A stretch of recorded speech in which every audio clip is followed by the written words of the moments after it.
Hey guys, welcome to the first ever Food for Thought video in the series. I know I'm a bit late on posting this. I can't think of a good excuse. So, maybe you are getting back from church, getting back from a jog,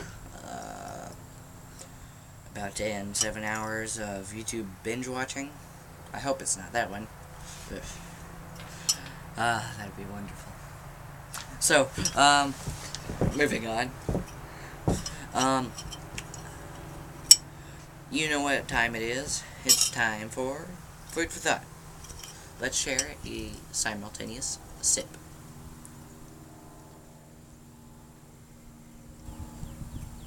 Good stuff. If you're wondering why the coffee is so low, that's because I've actually done a bunch of other of these videos. But the first one had a card error and kept stopping the video and then having read error, and I couldn't use any of that. And then the second one, I found out it wasn't videoing. I went through the whole thing and then found out the camera wasn't on, so that was a bummer. So this one, hopefully it'll work this time. Actually, let me make sure. Oh crap, it's about to run out of battery. Okay, so let me make sure where I just said that. So, let's jump right in. So, Ready Player One. It was a great movie overall, in my opinion. Let me know what you thought of it in the comments below. I did not actually plan on seeing it, but I saw a trailer for it, and I decided, hey, why not watch it? It's, well, no. Actually, I saw the trailer and wasn't that interested, but then I saw it at the library and thought, hey, well, I've heard a lot about it. Steven Spielberg, kind of cool. Why not, you know?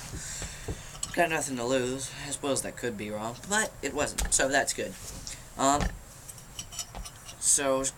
Another reason I watched it was, the person who played Ava Starr, aka Ghost in Ant-Man and the Wasp.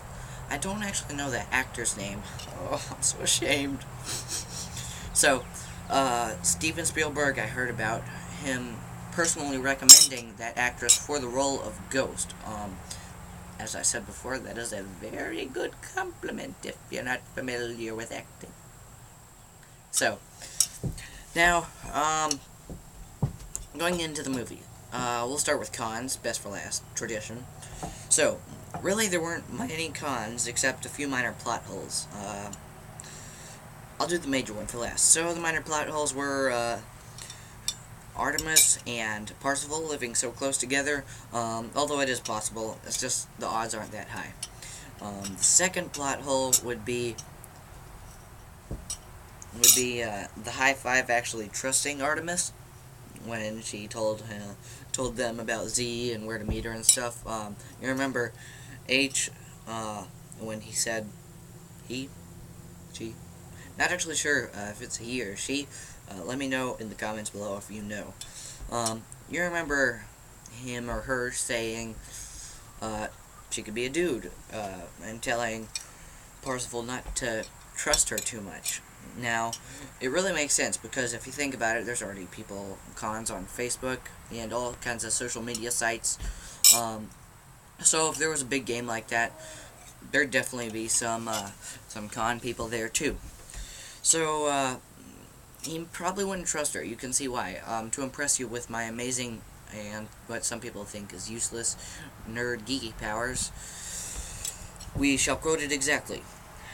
She could be a 300-pound dude that lives in his mama's basement in suburban Detroit, whose name is Chuck. So, now you can understand why H might not trust her. So, now moving on to the third and biggest plot hole, a huge plot hole that I am certain is a mistake in a plot hole.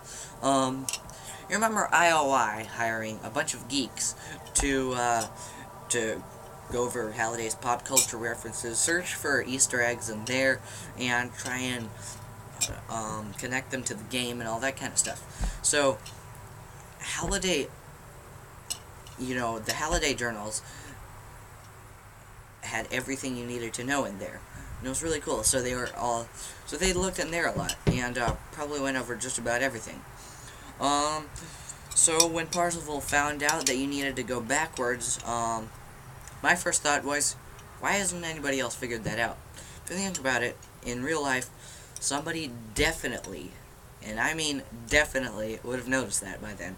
Because I am a hardcore geek myself, and I go through all the Marvel trailers, picking apart different sentences and stuff like that. I have a huge notebook in which I go into conspiracy theories and stuff. I say conspiracy theories.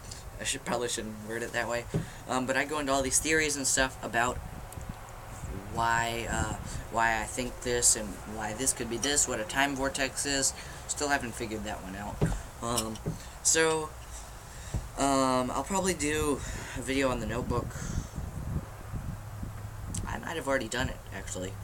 I'm not sure. I haven't yet, at the time of filming this, but it might already be posted, because it's actually Monday when I'm filming this. So, as I was saying, I'm not really sure why nobody would have found that, because I follow a lot of geeks and stuff, and on, like, social media and stuff, and it's amazing how they and me, we, like, nitpick apart all of this kind of stuff, and sometimes we get,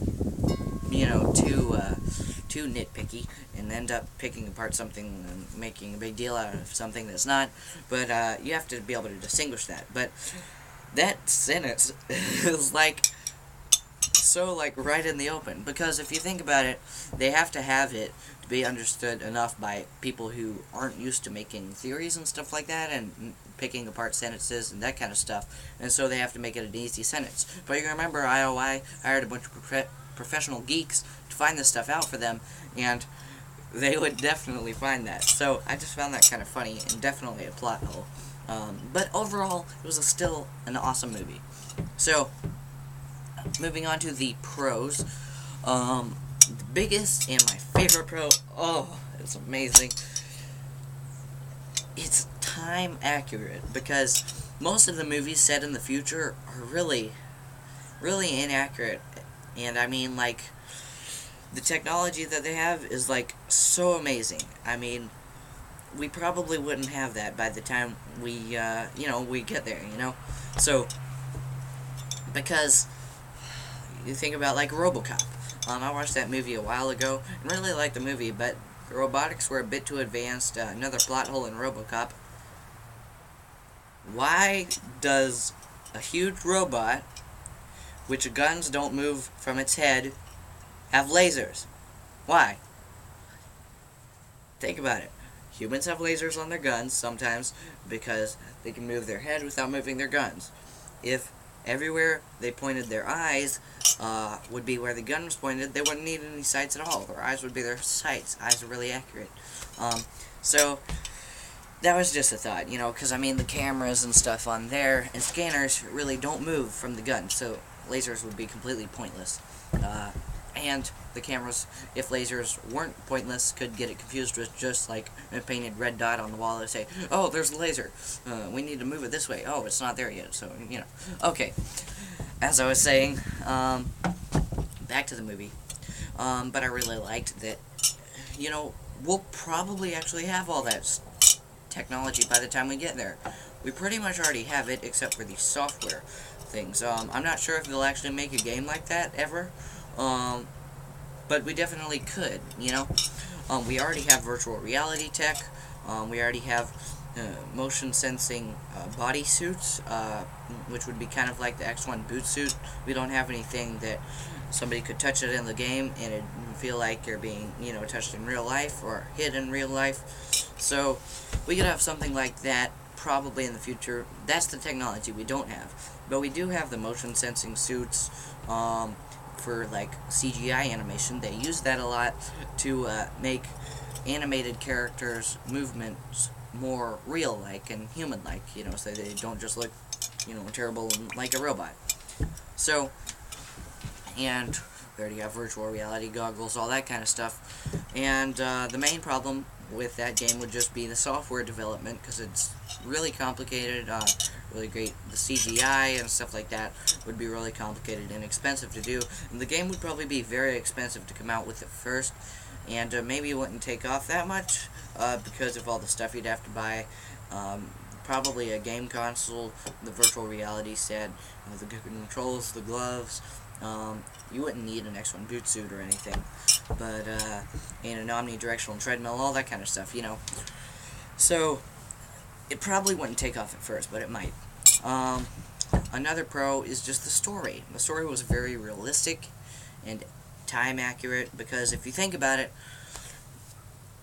something like that would probably happen if the creator says, well, I don't know who to give it to in my will, so I'll just set up the game so that whoever is worthy of it in the game and can play it well enough and stuff like that will inherit all this stuff. And then, of course, by that there'd be a whole bunch of gamers and stuff trying to figure out how to do that. Can you imagine getting paid to play video games? That'd be weird. So, I think that's about it for the pros and cons and the reviews. Once again, let me know what you think or thought of the video in the video description, in the comment section below. I'll see you guys in the next video. I hope this wasn't so long. I hope you're still here. If you are, wow, thanks. Bye.